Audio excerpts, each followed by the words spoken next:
အောင်မြင်ကြည်ပွားကြောင်းဤကောင်းတရားတဲ့အောင်မြင်ခြင်းသောစိတ်ဓာတ်အောင်မြင်ကြည်ပွားမှုမှာစိတ်ဓာတ်ဟာအရေးကြီးပါတယ်လူအများစုကိုသင်ကအောင်မြင်ကြည်ပွားခြင်းပါသလားဟုမိဘကမအောင်မြင်ခြင်းတဲ့သူဘယ်လိုရှိပါသလဲဟုသင်ကိုပြန်ပြီးတော့မေးပါလိမ့်မယ်သို့တော့လူတိုင်းကတော့မအောင်မြင်မကြည်ပွားကြပါဘူးအဲ့ဒါအခြားသောအရာများကြောင့်မဟုတ်ပါဘူးအောင်မြင်ခြင်းသောစိတ်ဓာတ်မရှိလို့ပါပဲဒီနေရာမှာစိတ်ဓာတ်နဲ့လုပ်ရဟာတွဲဆက်ပြီးတော့ဖြစ်တည်ပါတယ်တကယ်အောင်မြင်ခြင်းတဲ့သူဟာမိမိစိတ်ထဲမှာဖြစ်ခြင်းတဲ့အရာကိုမဖြစ်အောင်လုပ်ယူတတ်ပါတယ်အဲဒီလိုမိမိလိုချင်တဲ့အရာကိုမရအောင်ယူတတ်သောစိတ်ဓာတ်ကိုပင်အောင်မြင်ခြင်းသောစိတ်ဓာတ်လို့ခေါ်ပါတယ်စိတ်ထဲမှာတော့အောင်မြင်ကြည်ပွားခြင်းပြီးလက်တွေ့လှုပ်ဆောင်မှုမရှိပြန်ရင်လည်းအဲဒီလိုလူကိုအောင်မြင်ကြည်ပွားခြင်းနဲ့စိတ်ဓာတ်ရှိသူလို့မယူလို့မရပါဘူးတကယ်အောင်မြင်ခြင်းတဲ့သူဆိုတာစိတ်ဓာတ်ကိုလုပ်ရပါအောင်မြင်မှုအတွက်သာအသုံးချပါတယ်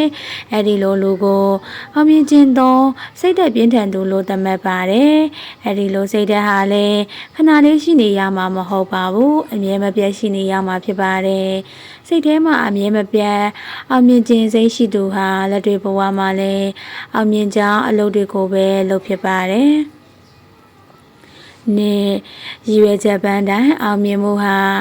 နေပကျဝန်းပါတယ်နေပကျဝန်းတဲ့အတွက်မိမိဟာဘယ်အရာမှာအောင်မြင်ခြင်းတာလဲဆိုတာကိုမလောက်ခင်ကလေးကစဉ်းစားထားဖို့လိုပါတယ်ပညာရေးမှာအောင်မြင်ခြင်းသလားနိုင်ငံရေးမှာအောင်မြင်ခြင်းသလားစီးပွားရေးမှာအောင်မြင်ခြင်းသလားစာအားဖြင့်မိမိအောင်မြင်ခြင်းတဲ့နေပကိုမိမိကိုယ်တိုင်အတိအကျသိနေရပါမယ်ဟိုဘာဖြစ်ခြင်းလဲဆိုတာကိုကိုယ်တိုင်ခွဲခြားခြားမသိရင်ဘယ်အရာမှမအောင်မြင်နိုင်ပါဘူးဒါကြောင့်ရည်မှန်းချက်တစ်ခုကိုထားတော့မယ်ဆိုရင်အဲ့ဒီရည်မှန်းချက်ဟာမိမိရဲ့ဇယိုက်ဝါဒနာစိတ်ဓာတ်နဲ့လောက်ရဘယ်လောက်ထိကန့်ညီမှုရှိပါတယ်လဲဆိုတာကိုအသေးအချာစဉ်းစားရပါမယ်အစအရာရာအဖက်ဖက်ကစဉ်းစားလို့အဆင်ပြေပြီဆိုရင်ဆုံးဖြတ်ချက်ကိုအသေးအချာချပါအောင်မြင်ကြည်ပွားခြင်းတဲ့သူဆိုတာဆုံးဖြတ်ချက်တစ်ခုကိုအလွယ်တကူချမှတ်လေးမရှိသလိုချမှတ်ပြီးသားဆုံးဖြတ်ချက်ကိုလည်းအလွယ်တကူပြင်ဆင်လေးမရှိပါဘူးဒီတော့အောင်မြင်ကြည်ပွားဖို့ဆိုတာရည်မှန်းချက်ပန်းနိုင်ကိုတိတိကျကျချမှတ်တာအဲ့ဒီချမှတ်ထားတဲ့ပန်းနိုင်ရအောင်ရှောက်ရပါမယ်။ဘာကြောင့်လဲဆိုရင်ပန်းနိုင်မရှိပဲခရီးသွားတာထက်ပန်းနိုင်ရှိပြီးခရီးသွားတာကပိုပြီးတော့မြန်ဆန်လို့ပါပဲ။တုံးလူရေးပေါင်းမှာအပေါင်းအသင်းမိတ်ဆွေဆိုတာလူတိုင်းနေရာတိုင်းမှာရှိပါတယ်ဒါပေမဲ့ကြီးပွားခြင်းစိတ်မရှိတဲ့မကောင်းတဲ့လူတွေနဲ့မပေါင်းသင်းမိဖို့တော့လိုအပ်ပါတယ်ဘာကြောင့်လဲဆိုတော့မကောင်းတာလုပ်တဲ့သူတွေနဲ့ပေါင်းသင်းမိသွားရင်ကောင်းတာပြုလုပ်ဖို့အခွင့်အရေးတွေပိတ်သွားတတ်ပါတယ်ကိုကောင်းရင်ကောင်းမရဘူးဆိုပေမဲ့အောင်မြင်ကြီးပွားခြင်းတဲ့သူတွေကအောင်မြင်ကြီးပွားတိုးတက်ဖို့အကြောင်းတွေကိုပဲပြောဆိုလုပ်ကိုင်တတ်တယ်လို့မအောင်မြင်တဲ့လူတွေကလည်းမအောင်မြင်တဲ့အလေးထားတွေကိုပြုလုပ်တတ်ပါတယ်ဒီတော့ကိုဟာအောင်မြင်ခြင်းတဲ့အတွက်မအောင်မြင်မကြီးပွားခြင်းတဲ့သူကိုမပေါင်းမိအောင်ရှောင်ကျဉ်ရပါမယ်ဘာကြောင့်လဲဆိုတော့တိုးတက်မှုနောက်နေမှာဆိုလို့ပါလမ်းမသိတဲ့သူတွေကြီးပဲခရီးသွားတာနဲ့လမ်းသိတဲ့သူနဲ့ခရီးသွားရတာဟာခရီးလည်းမှန်တယ်လို့ခရီးလည်းမြန်ပါတယ်အောင်မြင်တဲ့သူဆိုတာဟာလေလမ်းသိတဲ့သူနဲ့ခရီးအတူသွားရတယ်လို့ပါပဲအောင်မြင်မှုပန်းနိုင်ကိုပို့ပြီးတော့အញ្ញံရောက်ပါလိမ့်မယ်လေးစနစ်တကျပြုလုပ်ပါတချို့သူတွေရည်မှန်းချက်ပန်းနိုင်ကိုအသေးအချာသတ်မှတ်ပြီးပြုလုပ်တတ်ပါတယ်ဒါပေမဲ့မအောင်မြင်မကြီးပွားကြပါဘူး။ဘာကြောင့်လဲအလုပ်ကိုစနစ်တကျမလုပ်လို့ပါပဲ။စနစ်တကျမလုပ်ဆောင်တဲ့အတွက်စူးစမ်းမှုတိုင်းဟာမထီရောက်ပဲလဝေးမကျဖြစ်သွားတတ်ပါတယ်။စူးစမ်းမှုနဲ့စနစ်တကျပြုလုပ်တာဟာမတူညီပါဘူး။လောက်ကတွေကတော့အများကြီးပြီးတခုမှမတည်တတ်ဘူးဆိုရင်နောက်တစ်ချက်အထက်ပြန်ပြီးတော့ပြုလုပ်ရတာနဲ့တည်းရှေ့ကိုမရောက်တော့တယ်လို့အစားသူတွေကပါဒီလိုလောက်တာစနစ်မကြဘူးတယောက်စကားတယောက်နာကိုကြားသွားပါက မိမိအတွက်ထိုက်တဲ့အခွင့်အရေးတွေမရတော့ပါဘူးအလုပ်တစ်ခုကိုစနစ်တကျဖြစ်စေဖို့ဆိုတာကဝရိယမှာဉာဏ်ပါတွဲပြီးလုပ်ရပါမယ်တနည်းအားဖြင့်အရေးအတွက်ထက်အရေးအသွေးကိုဦးစားပေးလိုက်တာဖြစ်ပါတယ်အောင်မြင်ကြည်ပွားလာတဲ့လူတွေဟာကြီးကျယ်ခမ်းနားတဲ့အလုပ်တွေကိုအသေးအချာပြုလုပ်နိုင်လို့အောင်မြင်လာကြတာမဟုတ်ပါဘူးတင်းငယ်တဲ့ကိစ္စရပ်လေးတွေကိုစနစ်တကျပြုလုပ်တတ်တဲ့အကျင့်တွေကစပြီးအောင်မြင်မှုကိုရယူကြတာဖြစ်ပါတယ်။ဘာကြောင့်လဲဆိုရင်တင်းငယ်တဲ့အရာတွေကိုစနစ်တကျပြုလုပ်တတ်တဲ့သူဟာကြီးကျယ်တဲ့အရာတွေကိုပို့ပြီးတော့စနစ်ကျအောင်လုပ်တတ်လို့ပါပဲဒီလိုပါပဲအသေးအမွှားကိုစနစ်မကျသူတွေကကြီးကျယ်မှုတွေကိုလည်းစနစ်တကျမလုပ်ဆောင်တတ်ပါဘူးငါပတ်ဝန်းကျင်လူတဦးတယောက်ရဲ့တိုးတက်အောင်မြင်မှုမှာပတ်ဝန်းကျင်ရဲ့အထောက်အပံ့ကဘယ်လောက်အတိုင်းအတာထိလိုအပ်မှုရှိပါသလဲရာနှုန်းပြည့်နေပါလိုအပ်တယ်လို့ဖြေလိုက်ရင်လွန်မမထင်ပါဘူးအကြောင်းကတော့မိမိလက်ရှိရောက်နေတဲ့အရက်ဒေတာနဲ့မိမိရည်မှန်းထားတဲ့ပန်းတိုင်ဟာဝေးကွာနေတယ်ဆိုရင်အောင်မြင်ကြီးပွားဖို့ဆိုတာမဖြစ်နိုင်ပါဘူးစာသမားဖြစ်ချင်ရင်စာသမားတွေနေရာကိုသွားရမယ်စီးပွားရေးလုပ်ချင်ရင်စီးပွားရေးလုပ်ကွက်နေရာကိုသွားရမယ်အဲ့ဒီအတွက်အရက်ဒေတာကိုစွန့်တင်ရင်စွန့်ရမယ်မြန်မာစကားပုံမှာသိချင်းတဲ့ကြားတောပြောင်းဆိုတာရှိသလိုတရွာမပြောင်းသူကောင်းမဖြစ်ဆိုတဲ့စကားလေးရှိတယ်ဒီအတွက်မိမိလက်ရှိရောက်နေတဲ့ပတ်ဝန်းကျင်ဟာမိမိအောင်မြင်ကြည်ပွားမှုကိုအကောင်းဆုံးအထောက်အကူပေးနိုင်တယ်ဆိုရင်အဲ့ဒီပတ်ဝန်းကျင်ကိုအသုံးချပြီးမိမိဘဝကိုမြင့်တင်မှာဒါမှမဟုတ်မိမိဝါသနာစရိုင်းနဲ့မကိုင်းညီတဲ့ပတ်ဝန်းကျင်တစ်ခုကိုရောက်နေတဲ့ဆိုရင်လည်းအရက်ဒေတာကိုစွန့်တင်ရင်စွန့်ဖို့ဝန်မလေးပါနဲ့လေသမားတယောက်အတွက်လေရင်တွေရှိဖို့မလိုအပ်ပါဘူးတခုရှိတာကသူတစ်ပါးတွေဟာမိမိအတွက်ပတ်ဝန်းကျင်ဖြစ်တယ်လို့မိမိဟာလည်းသူတစ်ပါးတို့အတွက်ပတ်ဝန်းကျင်ဖြစ်တယ်ဆိုတာမမေ့ပါနဲ့6စိတ်သဘောထားအောင်မြင်သူနဲ့မအောင်မြင်သူကြီးပွားသူနဲ့မကြီးပွားသူဆိုပြီးတော့ကြီးမစာခွဲခြားလို့မရသေးခင်မှာတော့အတူတူပဲဖြစ်ပါတယ်။တချို့လူတွေပြောကြသလိုဒီလူကအရင်ကငါနဲ့အတူတူလုပ်ခဲ့တာအခုမှသာသူကကြီးပွားသွားတာလို့တချို့ကပြောလို့ရှိတာကိုတင်ပုံဝင်ချင်မှကြားဘူးပါလိမ့်မယ်။အတူတူလှုပ်ဆောင်ခဲ့ပါလိရဲ့သူကဘာကြောင့်အောင်မြင်သွားတာလဲအခြားကြောင့်မဟုတ်ပါဘူး။သူတို့ကမိမိလှုပ်ဆောင်နေတဲ့အလုပ်ပေါ်ကိုအားတော့ပေါ်ကိုထားတော့သဘောထားကြောင့်ဖြစ်ပါတယ်။မအောင်မြင်တဲ့သူကမိမိလှုပ်ဆောင်တဲ့အလုပ်ကိုတာဝန်ကျေသဘောလောက်တာလှုပ်ဆောင်လေးရှိကြပါတယ်။အောင်မြင်တဲ့သူတွေကတော့မိမိလက်ရှိလှုပ်ဆောင်နေတဲ့အလုပ်ကိုတာဝန်ကျေရုံတင်မကဘူးအရေးအသွေးပါမြင်မလောက်အောင်လှုပ်ဆောင်ပါတယ်။တာဝန်ကျေအောင်လှုပ်ဆောင်တဲ့သူတွေအဲ့ဒီအလုံးမှာအရေးအသွေးနဲ့အရေးအချင်းဟာမြင့်တက်လာစေရအကြောင်းသာရှိပါတယ်။အရေးချင်းမရှိတဲ့သူဟာ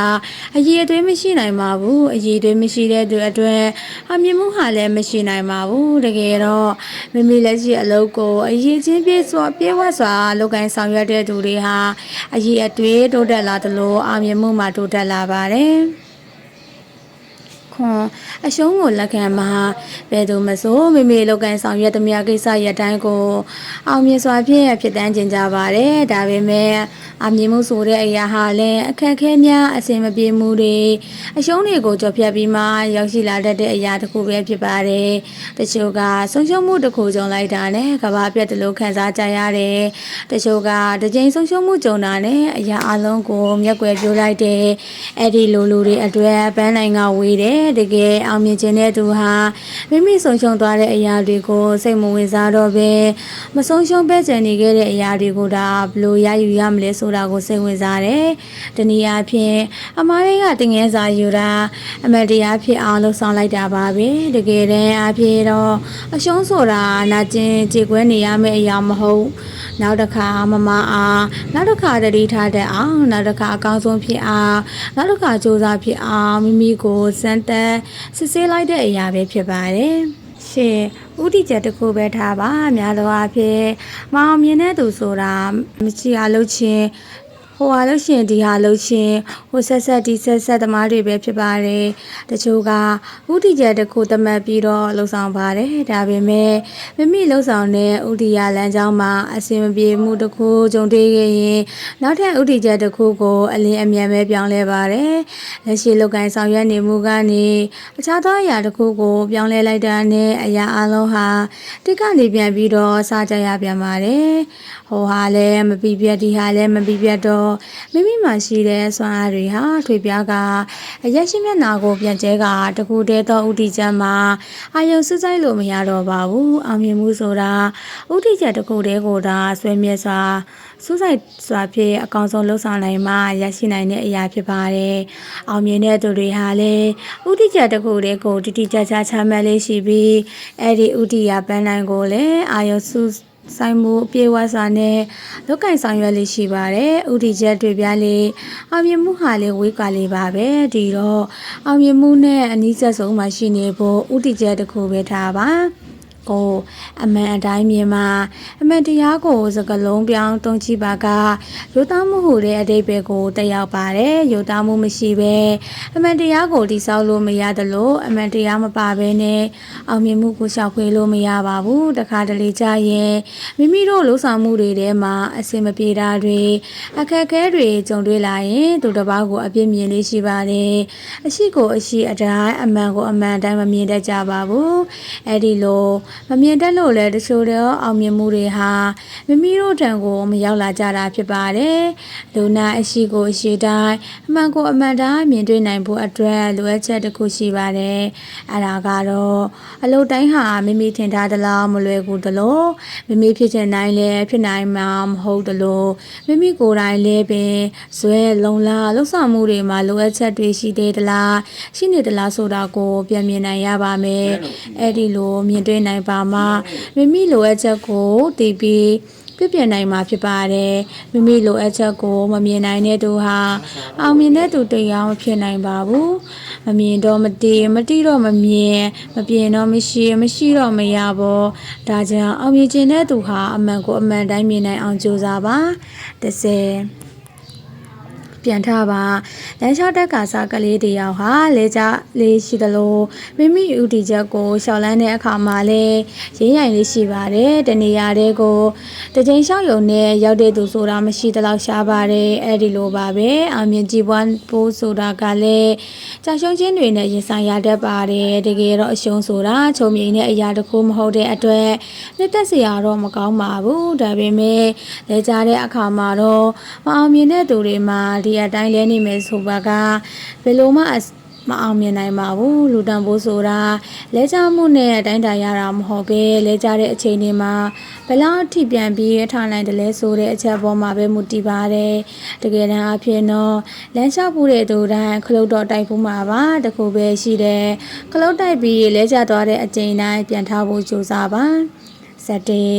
အကောင်းဆုံးဖြစ်အောင်လုပ်ပါအောင်မြင်တဲ့သူဆိုတာမိမိလက်ရှိလုပ်ကိုင်နေတဲ့အလုပ်ကိုအကောင်းဆုံးဖြစ်အောင်လုပ်ဆောင်တဲ့တူပဲဖြစ်ပါတယ်မအောင်မြင်တဲ့သူတွေကတော့တာဝန်ကျေတဲ့လောက်တာလုပ်ဆောင်လေးရှိပါတယ်မိမိလုပ်တဲ့အလုပ်ကိုပုံမကောင်းမွန်အောင်လုပ်ဆောင်နိုင်စွမ်းရှိပါလျက်နဲ့အကောင်းဆုံးဖြစ်အောင်လုပ်ဆောင်တဲ့သူတွေထံကိုအကောင်းဆုံးခွင့်ရတွေဆိုတာဟာလည်းဘယ်လိုမှမရောက်လာနိုင်ပါဘူးဘာကြောင့်လဲဆိုတော့အောင်မြင်မှုပန်းနိုင်ဆိုတာမိမိတဦးတယောက်တဲ့အတွက်တိတရက်တည်ထားတဲ့အရာမဟုတ်ပါဘူးအားလုံးနဲ့တိုက်ရိုက်သက်ဆိုင်တဲ့အရာဖြစ်ပါတယ်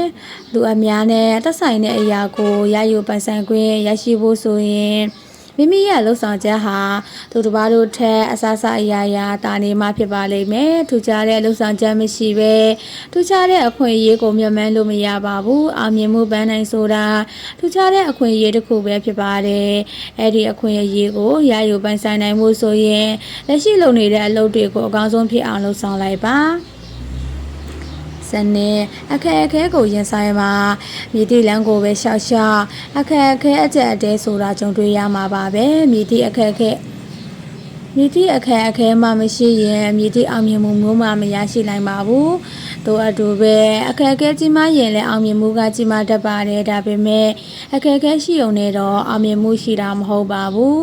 ကြုံတွေ့လာတဲ့အခက်အခဲတွေကိုကြော်လာပြီးမှသာအောင်မြင်မှုဆိုတာ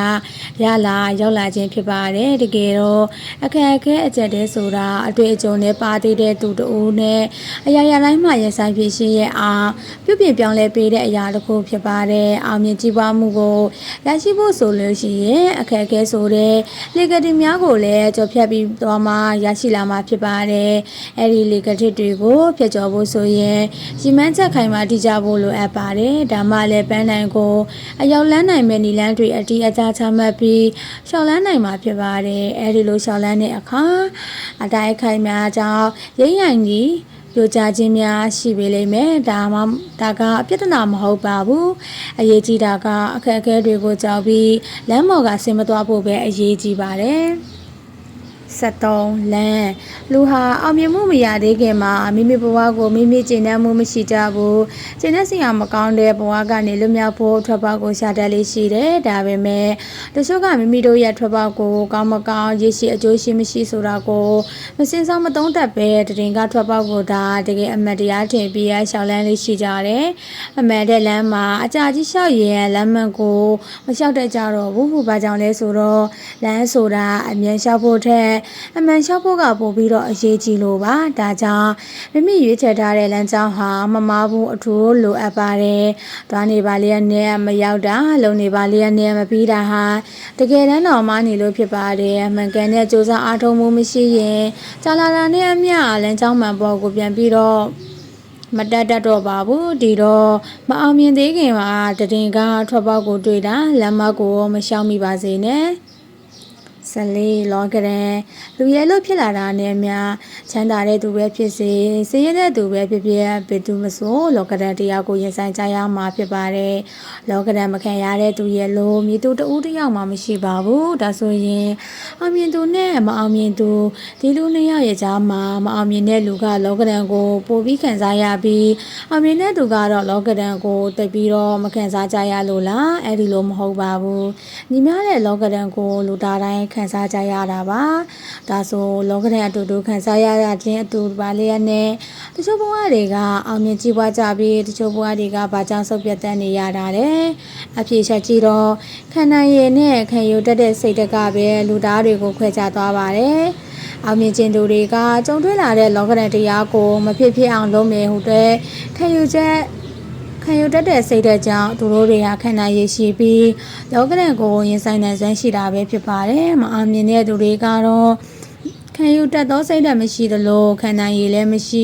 လောကရန်ကိုခန္ဓာရည်မရှိပဲလောကရန်ရဲ့တန်ကိုပို့ပြီးတော့ပြင်းထန်တတ်ပါတယ်ဒါကြောင့်အောင်မြင်ခြင်းနဲ့ဆိုရင်လောကရန်ကိုခန္ဓာရည်ရှိပါစေ15တမတ်ချက်ထားပါအောင်မြင်မှုခရီးဆိုတာဖြတ်ကနေရောက်လာတတ်တဲ့အရာဝတ္ထုမျိုးမဟုတ်ပါဘူးနှစ်ရှည်လာများအချိန်ပေါင်းများစွာလောက်ကိုင်းဆောင်ရွက်ပြီးမှရောက်ရှိလာတတ်တဲ့အရာဝတ္ထုတစ်ခုပဲဖြစ်ပါတယ်ဒီနေရာဖြစ်ဆိုရင်အောင်မြင်မှုဟာရရှိခရီးဝေးတစ်ခုပဲခရီးဝေးကိုသွားရတာဖြစ်တဲ့အတွက်ကြောင့်တမတ်ချက်တစ်ခုကိုတော့ထားရပါလိမ့်မယ်တမတ်ချက်မရှိပဲသွားနေလို့ရင်ရောက်တဲ့အချိန်မှရောက်တဲ့နေရာကိုမရောက်ပဲဖြစ်နေပါလိမ့်မယ်နောက်ကြပြီးမှရောက်လာတဲ့အခွင့်အရေးဆိုတာထိုက်တဲ့လောက်တန်ဖိုးမရှိတော့ပါဘူးတန်ဖိုးကျဆင်းသွားပါတယ်ဥပမာဆရာဝန်ဖြစ်ခြင်းတဲ့သူကတက္ကသိုလ်ဝန်ထမ်းကိုနှစ်ပေါင်းများစွာဖြစ်ဆိုနေလို့မဖြစ်ပါဘူးတကယ်တော့တမတ်ချက်ထားတဲ့ဆိုတာကိုတုံအားပေးလိုက်တာပါမိမိရဲ့အားနည်းချက်ကိုမိမိဘာသာအချိန်မီပြပြန်လိုက်တာပါစူးစမ်းအားထုတ်မှုနဲ့ရင်ပုံမှုစူးစမ်းအားထုတ်ဖို့တိုက်တွန်းလိုက်ပါတယ်ဒီတော့အောင်မြင်ခြင်းတဲ့သူတရားမှာဘယ်အချိန်မှာဘယ်နေထားရောက်နေရမယ်ဆိုတဲ့တမတ်ချက်ကိုထားရမှာဖြစ်ပါတယ်16ကိုကံကြမ္မာကိုဖန်တီးအောင်မြင်ကြီးပွားသူဆိုတာ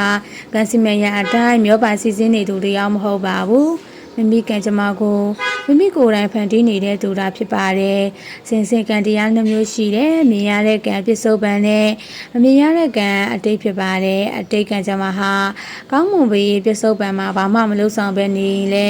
ဘလို့မှမအောင်မြင်နိုင်ပါဘူးအောင်မြင်တဲ့လူတရားဖြစ်ဖို့ဘုကံကြမ္မာကိုဖန်တီးယူရပါမယ်တကယ်တမ်းအားဖြင့်မိမိတို့ရဲ့ဘဝတွေကိုကံကြမ္မာတရားကလုံးဝပြောင်းလဲသွားအောင်ဖန်တီးပေးလို့မရပါဘူးကိုကံကြမ္မာကိုဖန်တီးမှဖြစ်မယ်လို့ယုံကြည်သတ်မှတ်ထားတဲ့လူဟာမိမိဘာဖြစ်ခြင်းတလဲဆိုတာကိုတည်ပြီးမိမိဖြစ်ခြင်းတဲ့ဆန္ဒကိုလည်းမဖြစ်ဖြစ်အောင်လုပ်ဆောင်လေးရှိပါတယ်မိမိဖြစ်ခြင်းတဲ့ဆန္ဒတစ်ခုကိုအခြားသူများကဆုံးဖြတ်ပေးလို့မရသလိုမိမိဖြစ်ခြင်းတဲ့ဘဝကိုလည်းတခြားလူတစ်ယောက်ကတိဆောက်ပေးလို့မရပါဘူးကံကြမ္မာအပြောင်းလဲဆိုတာလည်းသူတစ်ပါးတို့ကြောင့်ဖြစ်တာမဟုတ်မိမိရဲ့တတိမမူတဲ့စိတ်ဓာတ်နဲ့လုပ်ရကြောင်းပဲကံကြမ္မာအပြောင်းလဲဖြစ်စဉ်ဆိုတာဖြစ်ပေါ်လာတာဖြစ်ပါတယ်အမြဲတမ်းမိမိကိုယ်ကိုတတိပြုနေသူဖြစ်ဖို့ကံကြမ္မာအပြောင်းလဲဖြစ်ဖို့ဆိုတာဖြစ်နိုင်ခြင်းနဲ့ပါတယ်ဒီတော့မိမိဖြစ်ခြင်းတဲ့ဘဝကိုမိမိကိုယ်တိုင်ပဲတည်ဆောက်ယူပါဆက်ခွန်သူတစ်ပါးမထိခိုက်ပါစေနဲ့ဘယ်အလုပ်ကိုပဲလှုပ်ဆောင်မိမိရဲ့အကျိုးတရားတစ်ခုတည်းအတွက်နဲ့တစ်ဖက်တောင်းမှထိခိုက်သွားတယ်နာကျင်သွားတယ်တရားမျှတမှုမရှိဘူးဆိုရင်ဘယ်တော့မှမလုပ်ပါနဲ့တကယ်ကြည်ပွားအောင်မြင်ခြင်းတဲ့သူဟာသူတစ်ပါးဒုက္ခရောက်မှမိမိဒုက္ခရောက်မဲ့အဖြစ်မျိုးကိုဘယ်တော့မှမလုပ်ဆောင်တတ်ပါဘူး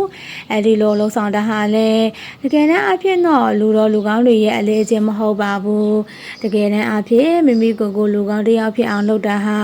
မိမိတယောက်တည်းကောင်းဖို့မဟုတ်ပါဘူးအများကောင်းစားဖို့ဖြစ်ပါတယ်ဒီလိုပါပဲမိမိကိုယ်ကိုလူစိုးတယောက်ဖြစ်အောင်မလုပ်တင်မလုပ်ထိုက်တဲ့အလုပ်တွေပြုလုပ်တာဟာလည်းမိမိတယောက်တည်းထိခိုက်တာမဟုတ်ပဲအများအလုံးကိုထိခိုက်စေပါတယ်ဘာကြောင့်လဲဆိုတော့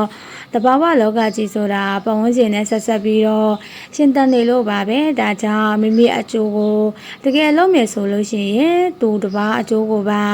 ပြုလုပ်ပြီးသားပါပဲဒီလိုပါပဲသူတစ်ပါးအကျိုးကိုတကယ်ပြုလို့ရမိမိအကျိုးကိုပါပြုလုပ်ပြီးသားဖြစ်သွားတယ်ဒီတော့ကိုကြောင့်သူတစ်ပါးမထိခိုက်ပါစေနဲ့ဆက်ရှိမူရစ်စေဝါရှောင်ရှားပါအရက်တောက်စားခြင်းစားတဲ့မူရစ်စေဝါဟာလူတစ်ယောက်ရဲ့အတည်ဉာဏ်ကိုတုံသွားစေတတ်တယ်လို့အမားတွေကိုပြုလုပ်ဖို့ကိုလည်းတွန်းအားပေးတတ်ပါတယ်အောင်မြင်တဲ့သူဆိုတာထက်မြက်တဲ့အတည်ဉာဏ်နဲ့မှန်ကန်တဲ့လှုပ်ဆောင်ချက်ကိုအသုံးပြုပြီးမှရရှိလာတဲ့အရာဖြစ်ပါတယ်အတည်ဉာဏ်တုံးရင်ဘာမှအသုံးမဝင်ပါဘူးလူရဲ့အမားဟာလည်းလက်မကိုပဲပို့ပါတယ်ဘလောက်ပင်ထက်မြက်ပြီးတော်နေတဲ့သူတစ်ယောက်ပင်ဖြစ်ပါစေမူရစ်စေဝါကိုသုံးဆွဲမိပါကသူ့ရဲ့ထက်မြက်မှုတွေဟာလက်မကိုပဲရောက်သွားပါတယ်ဒေါသကြီးတဲ့လူတစ်ယောက်အရက်တော့ပြီးမူရစ်နေရဆိုရင်စဉ်းစားဆင်ခြင်မှုမရှိပဲကြီးမားတဲ့အမားတွေကိုပြုလုပ်ဖို့လင်းမြတ်စွာဆုံးဖြတ်မိပါတယ်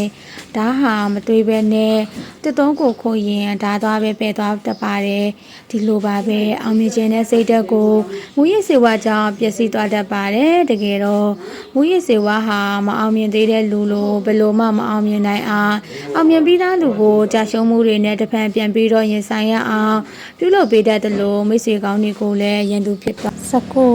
စိတ်ထဲမှာဆွဲနေပါစေအောင်မြင်ကြီးပွားဖို့ဆိုရင်အောင်မြင်ကြီးပွားခြင်းနဲ့စိတ်ဟာ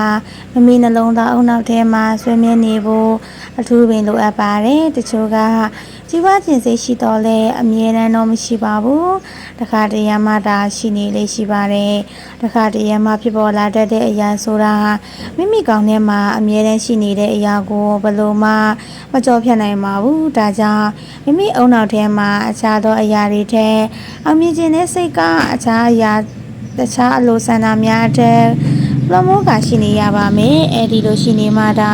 အချိန်ကာလများစွာမိမိရဲ့လှုပ်ဆောင်ချက်တွေကမိမိရဲ့ဥတီယာပန်းနိုင်တဲ့ကိုမတိမတာပဲဖြစ်ဖြစ်တိတိတတာပဲဖြစ်ဖြစ်တုံ့ပို့ပေးနေမှာဖြစ်ပါတယ်အောင်မြင်မှုမှာအနည်းတစ်ပြပြောင်းလဲမှုအကြီးအမားမျိုးမရှိပါဘူးအောင်မြင်နေကြတဲ့ဘယ်သူမဆိုအောင်မြင်မှုတစ်ခုကိုပိုင်ဆိုင်ခွင့်ရဖို့လေကတစ်ပေါင်းများစွာကိုတစ်ခုချင်းကြော်ဖြတ်လာခဲ့ရတာပါအဲဒီလိုလေကတစ်တွေကြော်ဖြတ်ရအောင်ပျော်ပြည့်အောင်မိမိတို့စိတ်ထဲမှာအောင်မြင်ခြင်းနဲ့စိတ်ဓာတ်တာဆွေးမြဲနေဖို့အထူးပဲလိုအပ်ပါတယ်20ကိုချင်းတရား ကိုချင်းတရားဆိုတာလူတစ်ယောက်ရဲ့ဘဝမှာအတ္တမြအရေးပါတဲ့အရာရောက်တဲ့အရာတစ်ခုဖြစ်ပါတယ်။ကိုချင်းတရားမကောင်းတဲ့သူဟာလက်ရှိပြစ္ဆုတ်ပံဘဝမှာလည်းသူတစ်ပါးတွေရဲ့အထင်မြင်သိမှုတွေအောက်မှာဆင်းရဲပင်ပန်းစွာနဲ့နေရသလိုတည်ပြီးဒီလဲအခြားဘက်မှာလည်းမကောင်းတဲ့ဘုံဘဝဆိုးတွေကိုပဲရောက်ရှိလေးရှိပါတယ်။ကိုချင်းတရားမကောင်းတဲ့သူအဖို့မြင့်မြတ်တဲ့အောင်မြင်မှုဆိုတာမရှိပါဘူး။တချို့လူတွေကိုချင်းတရားမကောင်းဘဲနဲ့အောင်မြင်မှုတွေရကြတယ်ဆိုတာအမြဲတမ်းအဖြစ်တည်ငါခဏတာရရှိလာတဲ့အောင်မြင်မှုပဲဖြစ်ပါတယ်။ထာဝရအောင်မြင်မှုမဟုတ်ပါဘူး။ကိုချင်းတရားဆိုတာမိမိကိုယ်တိုင်လည်းကောင်းဖို့လိုအပ်တယ်လို့ကိုချင်းတရားကောင်းတဲ့သူတွေနဲ့လည်းပေါင်းနေဆက်ဆံဖို့လိုအပ်ပါတယ်။ဘာကြောင့်လဲဆိုရင်တခါတလေကျရင်မိမိရဲ့မိတ်ဆွေတချို့ကမိမိကိုမကောင်းတာလုပ်ဖို့တိုက်တွန်းကြတယ်။အဲ့ဒါဘာကြောင့်လဲဆိုရင်သူတို့ကိုယ်တိုင်ကိုချင်းတရားနဲ့ပတ်သက်ပြီးအကောင်းဆုံးမထိန်သိမ်းနိုင်တော့မိမိပတ်ဝန်းကျင်ကလူတွေကိုလည်းသူ့လိုပဲဖြစ်စေချင်တာ哦ဒါကြောင့်ကိုချင်းတရားကောင်းအောင်ပြုခြင်းမှာကိုချင်းတရားမကောင်းရင်မြစ်တိဘဝကိုမှမကောင်းနိုင်ပါဘူး21အမားကိုတီးပါရည်ရွယ်ချက်တွေမဖြစ်မြောက်သေးတာရည်ရွယ်ချက်တွေမဖြစ်မြောက်သေးတာအောင်မြင်မှုတွေနှိကွေးနေတာလောက်တာတွေလက်ချက်မှုတွေကြုံတဲ့အခါလူတော်များများသူတစ်ပါးကိုအပြစ်မြင်လေးရှိပါတယ်တခါတလေကြာရင်အဲ့ဒီအမားတွေချုပ်ရင်းချက်တွေဟာ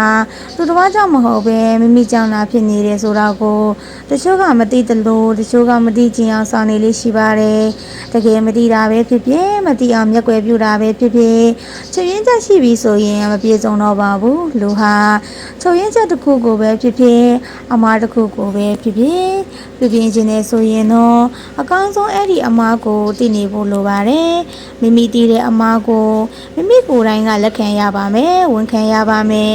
မလိမ်ရဘူးဘာကြောင့်လဲဆိုတော့မိမိရဲ့အမားကိုမိမိကိုယ်တိုင်လက်မခံနိုင်သေးသမျှကာလပတ်လုံးအဲ့ဒီအမားကအမှန်ဖြစ်လာမှာမဟုတ်ပါဘူးဒီတော့အောင်မြင်ကြီးပွားခြင်းတဲ့သူဟာမိမိအမားကိုမိမိကိုယ်တိုင်သိပြီးဝန်ခံပြီးလက်ခံတာပြုပြင်မယ်ဆိုလို့ရှိရင်အမားဟာအမှန်ဖြစ်လာပါလိမ့်မယ်20နှစ်လူမိုက်ကိုမပေါင်းနဲ့အောင်မြင်ကြီးပွားဖို့ဆိုရင်လူမိုက်ကိုမပေါင်းပဲလူလိမ္မာတွေကိုပေါင်းရမယ်လူမိုက်ဆိုတာမိမိကိုယ်တိုင်ကမကောင်းတာလုပ်သလိုသူတစ်ပါးကိုလည်းမကောင်းတာလုပ်ဖို့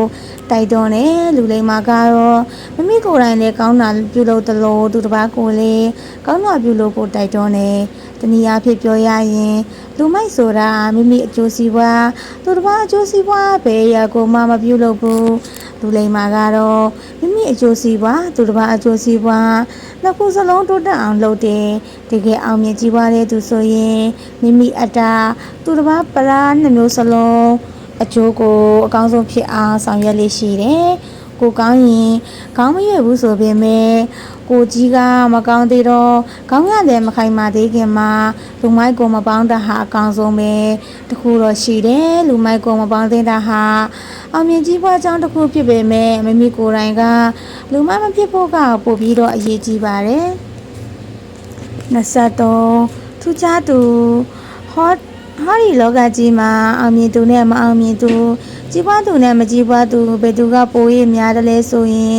အဖြစ်အထူးပေရမရှိပါဘူးအောင်မြင်ကြီးပွားမှုနေရာဆိုတာကလည်းရှောက်လဲရတဲ့ခရီးကျန်းတလို့နေရာကလည်းကျင်လာပါတယ်ဒါကြောင့်အောင်မြင်တဲ့သူတွေကိုလူအများကအထူးထူးခြားခြားဆက်ဆံကြမြင်တွေ့လေးရှိကြပါတယ်ဒါဆိုရင်အောင်မြင်တဲ့သူတွေဟာဘာကြောင့်ထူးခြားနေရပါတယ်လဲအခြားကြောင့်မဟုတ်ပါဘူးသူတို့ဟာအများနည်းတူရှုံးနေမှုအကျမ်းမာမှုဝမ်းနည်းစိတ်ပြရမှုအစင်မပြေမှုစတဲ့အရာတွေကိုဒုချာနာခံစားကြရသူတွေဖြစ်ပါတယ်ဒါပေမဲ့သူတို့တွေဟာအစင်မပြေမှုတွေတစ်ခါကြုံလာတိုင်းနောက်တစ်ခါထပ်မဖြစ်အောင်သူတို့ရဲ့စိတ်ဓာတ်တွေကိုနိုးကြရှိနေပါတယ်အားနည်းချက်တွေကိုပြပြင်ကကြန့်ခိုင်မှာကြောတဲ့သူတယောက်ဖြစ်အောင်ရည်တည်ပါတယ်ထူးမချမ်းနာကြုံတွေ့ရတဲ့အခက်အခဲတွေကိုရင်ဆိုင်ကျော်လွှားပြီးလူတကာထက်တခြားသူတယောက်ဖြစ်လာအောင်ကြိုးစားခဲ့ကြတယ်တကယ်တော့ဖျောင်းနိုင်မရှိသူအတွက်တော့အမောင်ဟာစိတ်ပြည့်စရာကောင်းပြီးဖျောင်းနိုင်ရှိသူအတွက်ကတော့အမောင်ဆိုတာအလကားပါပဲစိတ်တရင်ကျမှုဆိုတာဖျောင်းနိုင်ရှိသူလိုပါပဲဘယ်လိုအခက်ခဲအမောင်ကြားရောက်နေပါစေထူးခြားစွာအောင်မြင်အောင်လှူဆောင်တတ်ပါတယ် 24စိတ်ပျော်အောင်နေပါစိတ်တဲ့ကြွပျော်ရွှင်တဲ့သူတွေဟာဘယ်ရွာကိုပဲလှုပ်ဆောင်တော်လက်ထက်မြက်နေတတ်တဲ့အတွက်အာရင်တွေပုံမပြေဝကမိမိလှုပ်ဆောင်ချက်ကိုအကောင်းဆုံးဖြစ်အောင်လှုပ်ဆောင်နိုင်ပါတယ်စိတ်ဆင်းရဲနေတဲ့သူတွေကတော့ဘာကိုပဲလှုပ်ကောင်းဆုံးဖြစ်အောင်မလုပ်ဆောင်နိုင်ပါဘူးအောင်မြင်တဲ့သူဆိုတာစိတ်နဲ့တကြွပျော်ရွှင်စွာနဲ့အလုပ်ကိုလုပ်နေတဲ့သူတွေပဲဖြစ်ပါတယ်ဒီနေရာမှာစိတ်နဲ့တကြွမှုဆိုတာမူရစေဝါတောက်စားပြီးတကြွတာကိုခေါ်တာမဟုတ်ပဲမိမိဖြစ်ချင်တဲ့အရာကိုပြီးမြောက်အောင်မြင်ဖို့အာရုံစူးစိုက်နေတဲ့သူကိုခေါ်တာဖြစ်ပါတယ်စိတ်ပညာမှာစိတ်ဆင်းရဲမှုဆိုတာအလွယ်ကူဆုံးခံစားချက်ဖြစ်ပြီးစိတ်ပျော်ရွှင်မှုဆိုတာလူတရားအတွက်အခက်အခဲဆုံးခံစားချက်လို့ဆိုပါတယ်အောင်မြင်မှုဆိုတာဟာအခက်အခဲတွေကြောင့်မှရယူရတဲ့အရာတစ်ခုဖြစ်ပါတယ်အဲ့ဒီလိုဖြစ်ဖို့လူဟာစိတ်သက်ပျော်ရွှင်နေရပါမယ်တကယ်နဲ့အပြင်တော့စိတ်ညစ်မှုစိတ်ပျော်မှုဆိုတာမွေးရပါပြီးစားနှလုံးဝမတက်ဆိုင်ပါဘူးမိမိရဲ့အနေအထားလေ့ကျင့်နေတာဆိုင်ပါတယ်မိမိရဲ့ပျော်ရွှင်တကြမှုကိုမိမိဘာသာဖန်တီးပြီးတော့ရယူရပါတယ်သူတစ်ပါးတို့ဖန်တီးလို့မရပါဘူးသူတစ်ပါးဖန်တီးပေးတဲ့ပျော်ရွှင်မှုဆိုတာတကယ်အောင်မြင်မှုမဟုတ်ပါဘူး25အစဉ်ပြေအောင်နေတတ်ပါစေအောင်မြင်မှုပန်းနိုင်ဆိုတာဝိမြင့်ကြီးတစ်ခုပေါ်မှာတိကျစွာရှိနေတဲ့အရာတစ်ခုမဟုတ်ပါဘူးရှုပ်ရှက်ခတ်နေတဲ့ပတ်ဝန်းကျင်ကြားမှာရှိနေတဲ့အရာတစ်ခုပဲဖြစ်ပါတယ်အောင်မြင်မှုပန်းနိုင်ကိုရယူဖို့ဆိုရင်ပြန်မဲ့ဒီပတ်ဝန်းကျင်တွေကြော်လွှားဖြတ်တန်းနိုင်မှာပဲရရှိမှာဖြစ်ပါတယ်ဒီတော့အများနဲ့သက်ဆိုင်တဲ့အရာကိုရယူဖို့ဆိုရင်အများနဲ့အစဉ်ပြေအောင်နေတတ်ဖို့အတူပဲလိုအပ်ပါတယ်တချို့လူတွေမအောင်မြင်တာအောင်မြင်ပါလျက်နဲ့အောင်မြင်မှုကိုမထိန်သိမ်းနိုင်ပဲပြန်ပြီးတော့ကြာရှုံးခဲ့တာတွေဟာတကယ်တော့အဖြစ်တော့အများနဲ့အစဉ်ပြေအောင်မနေတတ်လို့ပဲဖြစ်ပါတယ်တကယ်အောင်မြင်တဲ့သူတွေဆိုတာလူတိုင်းကိုအစဉ်ပြေအောင်စက်ခံနိုင်သူတွေဖြစ်ပါတယ်ဘာကြောင့်လဲဆိုရင်အများနဲ့အစဉ်ပြေအောင်နေတတ်တဲ့သူဟာဘယ်ကိုပဲသွားဘာကိုပဲလှုပ်ပတ်ဝန်းကျင်နဲ့လိုက်ရောညီတွေဖြစ်နေတဲ့အတွက်သူ့မှာရင်သူမရှိသလိုမိတ်ဆွေပဲရှိပါတယ်အနောက်ရှက်ပေးမဲ့သူထက်အကူအညီပေးတဲ့သူကပို့ပြီးတော့တောင်းများပါလိမ့်မယ်တချို့ကလူတိုင်းကိုအစဉ်ပြေအောင်ဘယ်လိုနေလို့ဖြစ်မလဲလို့ပြန်ပြီးတော့မေးတတ်ပါတယ်အောင်မြင်တဲ့သူတွေမှာတော့အဲ့ဒီမိခွန်းလည်းမရှိသလိုအဲ့ဒီအတွက်အပြည့်လည်းမလိုအပ်ပါဘူးအစဉ်ပြေသလိုနေတဲ့ချင်းကပဲ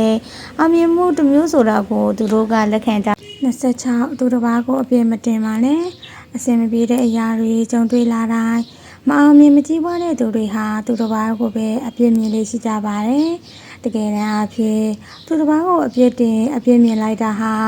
မိမိအပြည့်ကိုဖုံးကွယ်လိုက်ခြင်းတစ်မျိုးပါပဲ။ဘာကြောင့်သူတစ်ပါးကိုအပြည့်တင်ရတယ်လဲဆိုရင်မိမိဘာသာရင်ဆိုင်ဖြစ်ခြင်းဖို့ခန္ဓာရည်မရှိလို့ပဲဖြစ်ပါတယ်။ပြဿနာတစ်ခုဖြစ်လာပြီဆိုရင်အောင်မြင်တဲ့သူတွေဟာ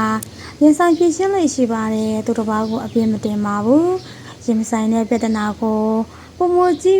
မဖျားကြီးတယ်လို့ပုံမလည်းကြီးထွားလာတယ်လို့ပါသူတစ်ပါးကိုအပြည့်မတင်မဲမိမိဘာသာခံယူရမယ်ဆိုတာသူအပြစ်ကိုမိမိအပြစ်လုပ်ခြင်းမဟုတ်ပါဘူးမိမိအောင်မြင်မှုမထိခိုက်အောင်ဆောင်ရွက်ခြင်းဖြစ်ပါတယ်ဒီအတွက်အခက်အခဲကိုဘယ်လိုဖြေရှင်းရမလဲအကောင်ဆုံးနီလန်းကဘာလဲဆိုတာတွေကိုရရှိစေဖို့ပဲဖြစ်ပါတယ်အခက်အခဲကြုံလာပြီဆိုရင်ဘယ်သူမဆိုငကိုမူလာလောက်စိတ်တက်ကမခိုင်မြဲတတ်တော့ပါဘူးရဟန်တပါတယ်အဲ့ဒီလိုအနေအထားမျိုးမှာမိမိပြဿနာကိုမိမိကိုယ်တိုင်မဖြေရှင်းမဲသူတစ်ပါးကိုသာအပြင်းမြင်နေမယ်ဆိုရင်သူတစ်ပါးထိခိုက်မှာမဟုတ်ပဲတကယ်တမ်းထိခိုက်မှာမိမိပဲဖြစ်ပါတယ်ဒါကြောင့်အောင်မြင်ခြင်းတဲ့သူဟာသူတစ်ပါးကိုအပြင်းမမြင်ပါဘူးအပြစ်တင်မဲ့အစားအပြစ်ပြပြီးပြုပြင်ပေးလိုက်ပါတယ်29လက်စားတပါတချို့သူတွေထူးချွန်ထမြတ်ကြပါလျက်နဲ့မအောင်မြင်ကြခြင်းအကြောင်းရင်းကိုအသေးအချာလေ့လာကြည့်တဲ့အခါဘယ်လို့ကိုပဲလုံးလက်စားတအောင်ပြုလုပ်ပဲဟိုတစားဒီတစားနဲ့တဝက်တစ်ပြက်လုပ်တတ်တဲ့အကျဉ်းကြောင့်ဖြစ်ပါတယ်တကယ်တော့အောင်မြင်ကြည့်ပွားမှုဆိုတာစိတ်ရှည်မြဲမြံစွာနဲ့မိမိအလုပ်ကိုလက်စားတအောင်ပြပြအောင်လုပ်ဆောင်မှုဖြစ်တယ်မိမိအလုပ်ကိုလက်စမတက်တဲ့သူတွေဟာဟိုနေနေဒီနေနေနဲ့အချိန်နဲ့စွမ်းအားတွေကုန်ဆုံးပြီးအောင်မြင်မှုရဲ့အရာသာကိုမခံစားနိုင်ကြလို့ပါပဲတချို့ကအောင်မြင်မှုကိုတော့ကြည်ကြည်မမမျှော်လင့်ကြတယ်ဒါပေမဲ့မိမိရဲ့အလုပ်ကိုတော့ပြပြအောင်မလုပ်ပဲအရေးမကြီးပါဘူးဒါကအသေးအမွှားတွေပဲဆိုကပြထားကြပါတယ်ကြာလာတော့အဲ့ဒီအသေးအမွှားလေးတွေကပဲမိမိကိုဒုက္ခပေးတတ်ပါတယ်အောင်မြင်ကြည်ပွားမှုမှာ တင်းငယ်တဲ့အလုပ်ကိုဖြစ်စေကြီးမားတဲ့အလုပ်ကိုဖြစ်စေပြပြအောင်လက်စားတတ်အောင်လှုပ်ဆောင်ရမှာအောင်မြင်မှုရဲ့မရှိမဖြစ်အမှုအကျင့်တွေပဲဖြစ်ပါတယ်အလုပ်တစ်ခုကိုစားလုံးမိပြီဆိုတာနဲ့ပြပြအောင်လှုပ်ဆောင်ရမှာအောင်မြင်ခြင်းတဲ့သူတွေရဲ့တာဝန်ပါပဲလက်စားမတတ်နိုင်ရင်အတော်အဆတွေကိုလက်စားလိုက်တဲ့ရင်းနဲ့ပဲဘဝဟာနေဝင်သွားလိမ့်မယ်28လူကြီးလူကောင်ပြီးသားပါလူဟာအသက်အရွယ်ကြီးရလာတိုင်းလူကြီးလူကောင်ဖြစ်တော့မဟုတ်အသက်နဲ့အတူရရှိလာတဲ့အောင်မြင်မှုအသိဉာဏ်ရှိမှုကိုအခြေခံပြီးတော့လူကြီးလူကောင်ဆိုတဲ့ဂုဏ်ကိုရတာဖြစ်ပါတယ်လူကြီးလူကောင်ဆိုတာအသက်အရွယ်ရင်သားနဲ့လုံးဝမသက်ဆိုင်ပဲဘလောက်အောင်မြင်တယ်လဲလူငယ်တွေဘလို့ဥဆောင်နိုင်တယ်လဲဆိုတဲ့အချက်ကိုအခြေခံပြီးမှသတ်မှတ်ရတာပဲဖြစ်ပါတယ်ဥပမာလူငယ်နဲ့လူကြီးဆက်ဆံရေးကိုပဲကြည်ပါလူငယ်တယောက်အမှားလို့ရင်အသက်ကြီးတဲ့လူတွေကအပြစ်လို့တမတ်က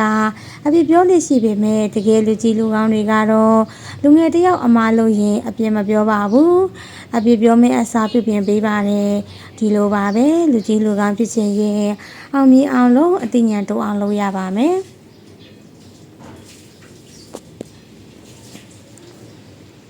29ဆွဲဘယ်လိုအနောက်ချက်မျိုးတွေကြုံတွေ့ပါစေရင်ဆိုင်ဝန်တူတစ်ခုဆိုတစ်ခုဆွဲပြီးပြအောင်လို့သူမိမိရည်မှန်းထားတဲ့ပန်းတိုင်ရအောင်အာယုံဆုဆိုင်ပြီးလှုပ်ဆောင်တဲ့သူကိုဆွဲရှိတဲ့သူလို့ခေါ်ပါတယ်အောင်မြင်မှုတိုင်းဟာဆွဲမရှိဘဲနဲ့ဘယ်လိုမှမရနိုင်ပါဘူးဒါပေမဲ့လူတိုင်းကတော့အောင်မြင်မှုမရှိကြပါဘူးအကြောင်းကဆွဲမရှိလို့ဖြစ်ပါတယ်ဆွဲမရှိတဲ့သူတွေဟာအနောက်ချက်တစ်ခုခုကြုံတွေ့တာနဲ့စိတ်ပြအားငယ်သွားတတ်ကြတယ်ရှေ့မဆက်ချင်ကြတော့နောက်ဆုံးဖို့ပဲစိတ်ဝင်စားတယ်တကယ်တော့ရှေ့ကိုပဲသွားတဲ့သူကဘယ်တော့မှနောက်ဆုံးဖို့စိတ်မကူးသလိုနောက်ဆုံးတဲ့သူဟာလည်းဘယ်တော့မှရှေ့ကိုမရောက်ပါဘူးအထက်ပေါင်းများစွာမြင်တော့တိုက်ကြီးတစ်ခုကိုတိဆောက်တဲ့နေရာမှာအောက်ခဲတလုံးချင်းစီတက်သွားရမှာဖြစ်ပါတယ်တလုံးချင်းစီတက်သွားရင်းနဲ့ပဲမြင်မာတဲ့တိုက်ကြီးတွေကိုတိဆောက်ရတာဖြစ်ပါတယ်အဲ့ဒီအတွက်ဇွဲမရှိလို့မရပါဘူးဇွဲမရှိတဲ့သူဟာဘယ်ရာကိုပဲလှုပ်ဆောင်စုံကန်းတိုင်အောင်ပြအောင်မလှုပ်ဆောင်တတ်တဲ့အတွက်မြစ်တိအောင်မြင်မှုကိုမှမရနိုင်ပါဘူးလေးလေးစားစားဆက်ဆံ30လေးလေးစားစားဆက်ဆံမှာလူမှုရေးနဲ့ပဲမှာလူသားချင်းဆက်ဆံပေါင်းတင်ရေးဆိုတာအရေးကြီးဆုံးအချက်အလက်တစ်ခုပဲဖြစ်ပါတယ်။အောင်မြင်တဲ့ဘဝတစ်ခုကိုဖန်တီးတည်ဆောက်ရမှာလေလူမှုဆက်ဆံရေးဟာအရေးအပါဆုံးအစိတ်ပိုင်းတစ်ခုပဲဖြစ်ပါတယ်။လူမှုဆက်ဆံရေးမကောင်းတဲ့သူဟာမြစ်တိအောင်မြင်မှုကိုမှမရနိုင်ပါဘူး။အကောင်းဆုံးဆက်ဆံရေးသမားဟာအောင်မြင်ဆုံးဘဝတစ်ခုကိုဖန်တီးနိုင်တယ်။ဒါကြောင့်လူမှုဆက်ဆံရေးကောင်းမွန်ဖို့လူသားတိုင်းကိုလေးလေးစားစားဆက်ဆံဖို့လိုပါတယ်။အလုပ်သမားဟာအလုပ်ရှင်ရဲ့လေးစားတဲ့ဆက်ဆံရေးကို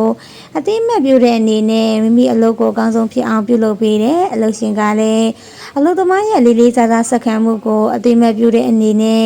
ရာထူးတိုးပေးဖို့စိတ်ဝင်စားတယ်။ဒါကအလုပ်ရှင်အလုပ်သမားဆက်ဆံရေးနယ်ပယ်တစ်ခုကိုသာခြုံပြီးပြောလိုက်တာပါတကယ်နဲ့အဖြစ်ဆိုရင်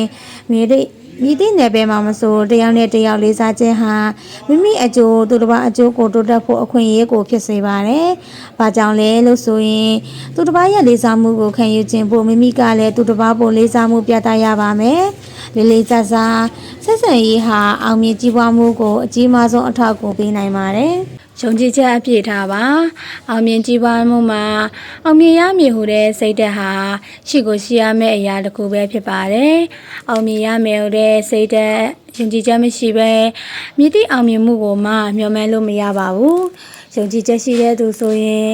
လူစအားအရေးမြစ်ကိုဖြစ်စေဖို့အကောင်းဆုံးဖြစ်ပါတယ်ယုံကြည်ချက်ကစိတ်သက်ကိုတွန်းအားပေးပါတယ်မတည်သေးတာကိုသိအောင်လုပ်ဖို့မရှိသေးတာကိုရှိအောင်လုပ်ဖို့မရသေးတာကိုရအောင်လုပ်ဖို့နားမလည်သေးတာကိုနားလည်အောင်လုပ်ဖို့မတန်းကျင်သေးတာကိုကျွမ်းကျင်အောင်လုပ်ဆောင်ဖို့အကောင်းမွန်ဆုံးဖိအားတွေကိုပေးပါတယ်ဒီတော့ယုံကြည်ချက်ကပေးတဲ့တွန်းအားတွေဟာမိမိရဲ့အရေးအချင်းတွေရှိလာပြီဆိုရင်အောင်မြင်ပြီဟိုတဲ့စိတ်ဓာတ်ကပေါင်းစပ်လိုက်တဲ့အခါအောင်မြင်မှုကလည်းမိမိထံကိုအလိုလိုရောက်လာပါလိမ့်မယ်လူတချို့လူတွေလက်ရှိအနေအထားကနေတိုးတက်မလာတာလမ်းစာတွေ့ပြီးရှေ့ကိုမရှောင်နိုင်တာဟာတကယ်တမ်းအဖြစ်တော့အောင်မြင်ရမယ်ဆိုတဲ့စိတ်ဓာတ်မရှိလို့ဖြစ်ပါတယ်ယုံကြည်ချက်မရှိရင်အောင်မြင်မှုဆိုတာလည်းရှိမလာနိုင်ပါဘူး 32ဆုံးဖြတ်ချက်မှန်ပါစေခေါင်းဆောင်တယောက်မှမဟုတ်ပါဘူးဘယ်သူမဆိုမိမိကိစ္စနဲ့ပတ်သက်ပြီးဆုံးဖြတ်ချက်တွေချမှတ်လေးရှိကြပါတယ်ဆုံးဖြတ်ချက်မှရင်ဘဝတိုးတက်မှုကနှောင့်နှေးပါတယ်တချို့ဆိုရင်မိမိရဲ့ဆုံးဖြတ်ချက်အမှားတစ်ခုကြောင့်ဘဝအောင်မြင်မှုတွေပါစိတ်သုံးသွားလေးရှိပါတယ်ဆုံးဖြတ်ချက်တစ်ခုကိုချမှတ်ရတာဟာလူတစ်ယောက်အတွက်တော့အကြီးမားဆုံးအရာတစ်ခုပါပဲဒါဆိုရင်အရေးကြီးတဲ့ဆုံးဖြတ်ချက်တွေကိုဘယ်လိုချမှတ်ရမလဲဒီနေရာကိုဘယ်လိုဆုံးဖြတ်ရမလဲဆိုတာကိုပြသလို့မရပါဘူးဘယ်အချိန်ချမှတ်တဲ့လဲဆိုတာကိုပဲပြသလို့ရပါတယ်အောင်မြင်တဲ့သူတွေဟာဆုံးဖြတ်ချက်တစ်ခုကိုချစ်ချင်းမွန်းချင်းဝမ်းသာဝမ်းနည်းခြင်းကင်းနေတဲ့အချိန်မှာစိတ်အေးစွာနဲ့ချမှတ်လေးရှိပါတယ်။အပြောလွန်တာဖြစ်ဖြစ်အယံဝန်းနေတာဖြစ်ဖြစ်စိတ်သိလှုပ်ရှားနေရင်ချမှတ်လို့မရပါဘူး။ဒီတော့စိတ်လှုပ်ရှားမှုနဲ့ရင်အတိညာပိုရင်းကျက်ပါတယ်။အတိညာရင်းကျက်လာတဲ့အခါအရေးကြီးတဲ့ဆုံးဖြတ်ချက်တွေကိုချမှတ်ရင်ပို့ပြီးတော့မှန်ကန်ပါတယ်။ဒါကြောင့်စိတ်လှုပ်ရှားမှုနေတဲ့အခါဆုံးဖြတ်ချက်ကိုချပါ။33စိတ်အင်အားလူတယောက်ဟာအစာအာဟာရချိုးတဲ့ဘာကမြည်တဲ့အလုပ်ကိုမှတယောက်စွာမလုပ်နိုင်ပါဘူးအစာအာဟာရပြေဝနေမှသာလုပ်ငန်းကိစ္စများကိုအားရင်ပြေဝစွာနဲ့လုပ်ကိုင်ဆောင်ရွက်နိုင်မှာဖြစ်ပါတယ်ထို့အတူပဲရုပ်အာဟာရအတွက်အစာအာဟာရရှိဖို့လိုအပ်တယ်လို့နာမ်စိတ်အာဟာရဟာလည်းအင်အားပြေဝနေဖို့လိုအပ်ပါတယ်စိတ်အင်အားပြေဝနေမှတာလျက်မိမိမျှော်မှန်းထားတဲ့ဘဝတစ်ခုကိုရရှိအောင်ကြိုးစားပြီးဆောင်ရွက်နိုင်မှာဖြစ်ပါတယ်အောင်မြင်ကြည်ပါတဲ့ဘဝတစ်ခုကိုဖန်တီးတဲ့အခါစိတ်အင်အားမပြေပဲစိတ်ဓာတ်တွေကျဆင်းနေမယ်ဆိုရင်ဘယ်လိုမှကြီးကျယ်ခမ်းနားမှုကိုမျှော်မှန်းလို့မရပါဘူးတချို့လူတွေမအောင်မြင်ခြင်းမှာစိတ်လေးနေခြင်းစိတ်ရှုပ်ထွေးခြင်းစိတ်ညစ်နေခြင်းစိတ်ဓာတ်ကျဆင်းနေခြင်းတွေဟာတကယ်တမ်းအဖြစ်တော့စိတ်အင်အားမပြေဝလို့ဖြစ်ရတာပဲဖြစ်ပါတယ်စိတ်အင်အားကျဆင်းရင်ရုပ်အင်အားပါကျဆင်းစေပါတယ်အောင်မြင်တဲ့ဘဝဆိုတာရုပ်အင်အားရောစိတ်အင်အားပါပြေဝနေမှာတည်ဆောက်လို့ရနိုင်တဲ့အခြေအနေတွေပဲဖြစ်ပါတယ်34အရည်အသွေးတိုးတက်အောင်လို့အရည်အချင်းတို့အရည်အသွေးတို့ဟာဘဝအောင်မြင်မှုရဲ့အဓိကအစိတ်အပိုင်းတွေဖြစ်တယ်ဆိုတာအဲ့ဒီအစိတ်ပိုင်းတွေမိမိပြည့်စုံလာအောင်ဘယ်လိုလုပ်ရမလဲလုပ်ပြီးတော့ယူရပါမယ်မရှိသေးတာကိုရှိအောင်လုပ်လို့ရပါတယ်အရည်အသွေးမြင်မာပြီးတမိုးကြီးမားလာတဲ့ကြောက်တွေဟာတဘာဝအတိုင်းဆက်ရှိလာတာတော့မဟုတ်ပါဘူးကြောက်စရာကျောင်းဆရာတွေရဲ့အရည်အသွေးကိုခံပြီးမှထွက်ပေါ်လာတာပါဒီလိုပါပဲဘဝရဲ့အခက်အခဲတွေအတားအဆီးပိတ်လောင်မှုတွေဟာတကယ်တမ်းအဖြစ်တော့လူတစ်ယောက်ကိုအရည်ချင်းပြည့်မီလာအောင်အရည်အသွေးတိုးတက်လာအောင်ပြုလုပ်ပေးနေတဲ့အရာတွေပဲဖြစ်ပါတယ်လူဟာရည်မှန်းချက်ပန်းနိုင်လည်းရှိတယ်မိမိရည်မှန်းထားတဲ့ပန်းနိုင်ကိုလည်းရေးစားယုံကြည်စွာနဲ့ပြုလုပ်မယ်ဆိုရင်အောင်မြင်မှုကရရှိမှာပါပဲအောင်မြင်မှုမရသေးခင်အတားအဆီးတွေကိုရင်ဆိုင်ရမှာဖြစ်ပါတယ်အောင်မြင်မှုဆိုတာအတားအဆီးများကိုမကျော်လွှားနိုင်ရင်မရအတားအဆီးများကိုကျော်လွှားဖို့ဆိုရင်အရည်ချင်းရှိရပါမယ်အရည်တွေပြေဝနေရပါမယ်စစ်မှန်တဲ့လူအရည်တွေဆိုတာကြုံဆုံလာသမျှသောအတားအဆီးတွေကိုဖျက်ကျော်ရဲတဲ့စိတ်ဓာတ်ပဲဖြစ်ပါတယ်65ခိုင်းတတ်ပါစေအောင်မြင်ကြည်ပွားခြင်းတဲ့သူဟာတနေရာထဲမှာအမြဲတမ်းရက်နေတဲ့သူမဟုတ်ပါဘူးတစင်ပြီးတစင်ရွေလာနေတဲ့သူပဲဖြစ်ပါတယ်အလုသမားကနေအလုရှင်ဖြစ်သွားတာပဲတပည့်ဘဝကနေဆရာဘဝရောက်သွားတာဖြစ်တယ်အဲ့ဒီလိုရှောက်လန်းတဲ့အခါအုတ်ချုပ်ခံဘဝဟာလည်းမလွယ်ကူသလိုအုတ်ချုပ်သူဖြစ်လာတဲ့အခါမှာလည်းမလွယ်ပါဘူးအုတ်ချုပ်ခံလူတန်းစားဆိုတာလုတ်တက်ရင်ပြီးပါတယ်အုတ်ချုပ်သူကတော့လုတ်တက်ရုံနဲ့မပြီးပါဘူးခိုင်းတတ်ဖို့ပဲလိုပါတယ်တချို့သူတွေအုတ်ချုပ်သူကိုလူတန်းစားဘဝကိုရောက်နေပေမဲ့အုတ်ချုပ်ခံလူတန်းစားတွေရဲ့လေးစားမှုယုံကြည်မှုအားကိုးမှုရရှိတာဟာမခိုင်းတတ်လို့ပါပဲကြီးပွားမှုအရှိဆုံးလူဟာလုတ်တဲ့ခိုင်းတတ်တဲ့သူပဲဖြစ်တယ်လောက်တမှုဆိုတာတင်ရမှုဖြစ်ပွေခိုင်းတမှုဆိုတာတင်ကြောင်းမှုဖြစ်တဲ့အောင်မြင်တဲ့သူဟာအောက်လက်ငယ်သားတွေကိုခိုင်းတဲ့အခါမိမိခိုင်းလို့လှုပ်ဆောင်တာမျိုးမဖြစ်စေပဲသူတို့ဘာသာမိမိအလုပ်ကိုလှုပ်ဆောင်နေတဲ့စိတ်မျိုးဝင်အောင်ခိုင်းလေးရှိပါတယ်36အောင်မြင်မှုလေးများကိုတန်ဖိုးထားပါ ကြီးကျယ်တဲ့ဘဝတစ်ခုကိုတိဆောက်ခြင်းတဲ့သူဟာတင်းငယ်တဲ့အရာဝတ္ထုလေးတွေကိုပင်အလေးထားဖို့ထူးပင်လိုအပ်ပါတယ်။အောင်မြင်မှုဆိုတာဟာလည်းဒီအတိုင်းမှာပဲကြီးကျယ်တဲ့အောင်မြင်ခြင်းတရားတွေဖြစ်ပေါ်စေဖို့ဆိုပါကတင်းငယ်တဲ့အောင်မြင်မှုလေးတွေကိုပါတန်ဖိုးထားဖို့အထူးပဲလိုအပ်ပါတယ်။ဘာကြောင့်လဲဆိုရင်အလုပ်တေးသေးလေးများကိုလှုပ်ဆောင်လို့မအောင်မြင်တဲ့အခါကြီးကျယ်တဲ့အလုပ်တွေကိုလှုပ်ဆောင်ဖို့မဝမရဲဖြစ်လာလို့ပါပဲ။ဒီလိုပါပဲအောင်မြင်မှုအသေးတွေကိုတန်ဖိုးထားပြီးလှုပ်ဆောင်တဲ့အခါမှာလည်းယုံကြည်စိတ်တွေတိုးတက်ခိုင်မာလာပြီးကြီးမားတဲ့အလုပ်တွေကိုလောက်ကင်ဆောင်ရွက်ဖို့ခွန်အားသစ်တွေတိုးလာပါတယ်။ယုံကြည်စိတ်ဆိုတာဟာတစ်ခုပြီးတစ်ခုတစ်ဆင့်ပြီးတစ်ဆင့်တိုးတက်လာမှုရှိလေလေပို့ပြီးခိုင်မာလေလေဖြစ်ပါတယ်။ကိုယုံကြည်စိတ်ခိုင်မာလာတဲ့သူဟာဘယ်ရာကိုပဲလှုပ်တန်မိုးထားပြီးလှုပ်ဆောင်ပါတယ်တန်မိုးထားပြီးလှုပ်ဆောင်တဲ့အတွက်အောင်မြင်မှုကရရှိလာပါတယ်ရရှိလာတဲ့အောင်မြင်မှုအသေးအမွှားလေးတွေကိုတန်မိုးထားခြင်းဟာကြီးကျယ်တဲ့ဘဝတစ်ခုကိုတည်ဆောက်ဖို့အကောင်းဆုံးစိတ်ဓာတ်တစ်ခုဖြစ်ပါတယ်30ခွန်ပြစ္ဆုတ်ပံဘဝကိုအာကိုပါလူဟာ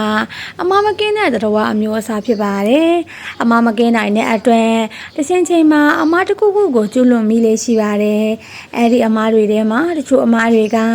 လူကိုတမြင့်မြင့်စိတ်ဆင်းရဲမှုကိုပေးတယ်တွေးလိုက်တိုင်းသာကျင်ကြည်ခွဲစရာတွေဖြစ်တယ်ပြစ္ဆုတ်ပံဘဝကိုတော့အကောင်းဆုံးဖြစ်အောင်အသုံးမချနိုင်တော့ဘူးအဲ့ဒါကတော့တကယ်လို့ဒါငါဟာအဲ့ဒီအလုပ်ကိုမလုပ်ခဲ့ရင်တကယ်လို့ဒါအဲ့ဒီအလုပ်ဟာငါသာကောင်းခဲ့ရင်စသဖြင့်အတိတ်ကတန်ရာတစ်ခုကိုဆွဲထင်ပြီးတော့ပြစ္ဆုတ်ပံဘဝကိုအကောင်းဆုံးမတိဆောက်တော့သူဘဝရဲ့အကောင်းဆုံးအချိန်တွေဟာလည်းအတိတ်ရဲ့တနေရာမှာကျန်ခဲ့တယ်ဆိုတာမိမိကိုယ်တနာညာတာပြီးပြစ္ဆုတ်ပံဘဝကိုအကောင်းဆုံးမတိဆောက်တော့တာတကယ်တမ်းအဖြစ်တော့မိသူမဆိုအကောင်းဆုံးအနေအထားတစ်ခုဆိုတာအတိတ်မှာကြီးရှိခဲ့တာမဟုတ်ပါဘူးပြစ္ဆုတ်ပံဘဝတွင်သာအကောင်းဆုံးဘဝကိုတိဆောက်နိုင်တာပါအောင်မြင်တဲ့သူဟာနောက်ကျောင်းကိုတွေးပြီးစိတ်ညစ်နေတဲ့သူမဟုတ်ပါဘူးပြစ္ဆုတ်ပံဘဝကိုသာအကောင်းဆုံးဖြစ်အောင်ဖန်တီးနေတဲ့သူဖြစ်ပါတယ်အတိတ်ရဲ့အမားကိုတွေးနေတဲ့သူဟာကြာလာတာနဲ့အမြတ်အဲ့ဒီအကြောင်းအရာကခေါင်းထဲမှာဆွဲနေကအကျဉ်းကြီးတစ်ခုဖြစ်ကရှေ့ဆက်လို့မရနိုင်ပဲဖြစ်တတ်ပါတယ်ဒီတော့အောင်မြင်ခြင်းနဲ့ဆိုရင်ပြစ္ဆုတ်ပံဘဝကိုသာအကာအကွယ်ပြီးအကောင်းဆုံးဖြစ်အောင်လှုပ်ဆောင်ပါ38မကောင်းသောအကျင့်များကိုဖျောက်ပါအကျင့်ဟူသည်လူတစ်ယောက်နဲ့အမြဲမပြတ်ဖြစ်ပေါ်နေတဲ့အရာတစ်ခုဖြစ်ပါတယ်ကောင်းတဲ့အကျင့်ပဲဖြစ်ဖြစ်မကောင်းတဲ့အကျင့်ပဲဖြစ်ဖြစ်ဆွဲသွားပါကဖျက်လို့မရနိုင်ပါဘူးကောင်းတဲ့အကျင့်ရှိခြင်းဟာအောင်မြင်တိုးတက်စေဖို့အခွင့်အလမ်းဖြစ်တယ်လို့မကောင်းတဲ့အကျင့်ဟာလည်းပျက်စီးကြဆုံးဖို့အခြေခံအကြောင်းတရားပဲဖြစ်ပါတယ်တချို့ကမကောင်းတဲ့အကျင့်လေးများဆက်လက်တောက်ခြင်းအရက်တောက်ခြင်းတို့ကိုအသေးအမွှားကိစ္စလေးများလို့သတ်မှတ်ကမဖြတ်ဘဲနေတဲ့အတွက်ကြာလာတာနဲ့အမျှဆွဲသွားပြီးအသေးမွှားမှအကြီးအမားတွေဖြစ်သွားတတ်ပါတယ်ကြီးမားတဲ့အကျင့်ဟာဖြစ်ဖို့ခက်တဲ့အမြင့်ကြီးပွားခြင်းတဲ့သူဟာမကောင်းတဲ့အကျင့်ဖြစ်ပါကဒေးသည်ဖြစ်စေကြီးသည်ဖြစ်စေဖျက်ပြရမှာဖြစ်ပါတယ်မကောင်းတဲ့အကျင့်တစ်ခုကိုဖျက်ရမှာစိတ်သက်ကြက်ခိုင်မှုရှိဖို့အထူးလိုအပ်ပါတယ်မိမိစိတ်ကိုမကောင်းတဲ့အကျင့်ကြောင့်ထိခိုက်နေတာမှုကိုထဲတွက်ကပုံမကောင်းမွန်တဲ့စိတ်အနေအထားတစ်ခုရအောင်ခိုင်မာပြတ်သားတဲ့စိတ်ဓာတ်နဲ့စန့်ကျင်တိုက်ဖြတ်နိုင်ရပါမယ်တကယ်တော့မကောင်းတဲ့အကျင့်တစ်ခုကိုဖျောက်ဖျက်လိုက်တာဟာကောင်းတဲ့အကျင့်တစ်ခုကိုဖန်တီးလိုက်ခြင်းဖြစ်ပါတယ်3ကိုလူတွေကိုနားလည်ပါလူဒီတဦးနဲ့တဦးတယောက်နဲ့တယောက်ဇယိုက်ဝါဒနာချင်းမတူညီနိုင်ပါဘူးဇယိုက်ချင်းမတူညီတဲ့အတွက်သူတစ်ပါးရဲ့အလေးချင်းတွေဟာလည်းတင်ကြိုက်တဲ့ချင်မှာကြိုက်နေတတ်ပါလိမ့်မယ်ဒီလိုပါပဲတင်ရဲ့ဒလေးဇယိုက်အမှုချင်းများကိုလည်းသူတစ်ပါးကကြိုက်နေတဲ့ချင်မှာကြိုက်နေတတ်ပါလိမ့်မယ်ဒါကသဘာဝတရားဖြစ်တယ်တချို့ကအဲ့ဒီသဘာဝတရားကိုနားမလဲပဲတစ်ဖက်သားကိုနေရင်ထိုင်ရင်ကြည်မရတဲ့အကျင့်များဆွဲကပ်နေတတ်တယ်တစ်ဖက်သားကိုမိမိကြည်မရရင်မိမိကိုလည်းတစ်ဖက်သားကကြည်ရဖို့မလွယ်ပါဘူးဒီလိုတစ်ဖက်သားကိုနားလည်မှုမပေးနိုင်ဘူးဆိုရင်တစ်ဖက်သားရဲ့စိတ်ဝင်စားမှုကိုမရနိုင်ပါဘူးသူတစ်ပါးရဲ့စိတ်ဝင်စားမှုမရတဲ့သူအတွက်တစ်ဖက်သားကမိမိဘက်ပါအောင်ဘယ်လိုမှမစည်းရုံးနိုင်ပါဘူးအောင်ပြင်းတဲ့သူဆိုတာတစ်ဖက်သားကမိမိကိုစိတ်ဝင်စားအောင်လွှမ်းမိုး ထားနိုင်သူဖြစ်ပါတယ်လူဟာမိမိကိုယ်တောင်မှစိတ်တိုင်းမကြနိုင်သေးရင်သူတစ်ပါးကိုစိတ်တိုင်းကြဖို့ဆိုတာဘယ်လိုမှမဖြစ်နိုင်ပါဘူးဒီတော့တစ်ဖက်သားရဲ့အမှုချင်းတွေဟာမိမိကိုဓာတ်ရိုက်မထိခိုက်ဘူးဆိုတာကသူရဲ့အမှုအရာဘယ်လိုပဲဖြစ်နေပါစေမိမိအောင်မြင်မှုကအဓိကဖြစ်တဲ့အတွက်တစ်ဖက်သားကိုနားလည်ပေးပါ40နောက်ထပ်နီလန်းရှာပါတခါကရင်ကောင်လေးတစ်ကောင်ဟာမှန်လုံခန်းထဲမှာပိတ်မိနေပါတယ်သူကအပြင်ကိုထွက်ချင်တယ်ဒါပေမဲ့ထွက်လို့မရဘူးဖြစ်နေတယ်သူအပြင်ထွက်လို့မရတာဟာထွက်ပေါက်ပိတ်နေလို့ဖြစ်တာလို့သူကမထင်ဘူးသူစိတ်ထဲမှာထင်နေတာကအားပြင်းပြင်းနဲ့ဝင်ဆောက်ရန်မှန်ခဲ့တာလိမ့်မယ်လို့သူကထင်တယ်ဒါကြောင့်သူကအားရင်ပြင်းတဲ့မှန်ကိုဝင်ဆောက်နေမရဘူးနောက်ဆုံးတော့အားရင်ပြတ်ပြီးသူတည်သွားတယ်တခုပဲပြောစရာရှိတယ်သူဝင်ဆောက်တဲ့မှန်ရဲ့အပေါ်ကလေဝင်လေထွက်ပေါက်တစ်ခုရှိတာကိုသူကမသိဘူးဖြစ်သွားတယ်ဒီလိုပါပဲတစ်ခါတလေကြာရင်အောင်မြင်တဲ့ဘဝတစ်ခုကိုတည်ဆောက်တဲ့နေရာမှာအတားအဆီးတွေဝင်လာတတ်တယ်အတားအဆီးအဟန့်တောက်တွေဖြစ်ပေါ်တဲ့အခါမှာရင်ကောင်လိုမျိုးထွက်ပေါက်တစ်ခုတည်းကနေမရရအောင်ထွက်မယ်မဖြစ်အောင်လုပ်မယ်အဲ့ဒီလိုစိတ်ကူးတွေနဲ့လှုပ်ဆောင်တဲ့အခါမိမိရဲ့စွမ်းအားတွေပုံခန်းသွားနိုင်ပါတယ်အထက်ထက်လှုပ်ဆောင်လို့မစင်မပြေတဲ့အခါနောက်ထပ်ထွက်ပေါက်တစ်ခုကိုရှိသေးလားဆိုတာကိုရှာကြည့်41ကောင်းတဲ့အချက်ကိုအတိအမှတ်ပြောပါလူတရားဟာဘယ်လောက်ပင်စိုးနေမိုင်းနေပါစေအဲ့ဒီလိုမှာအတိအချာရှာကြည့်ရင်ကောင်းတဲ့အချက်လက်တစ်ခုကတော့ရှိနေတတ်ပါတယ်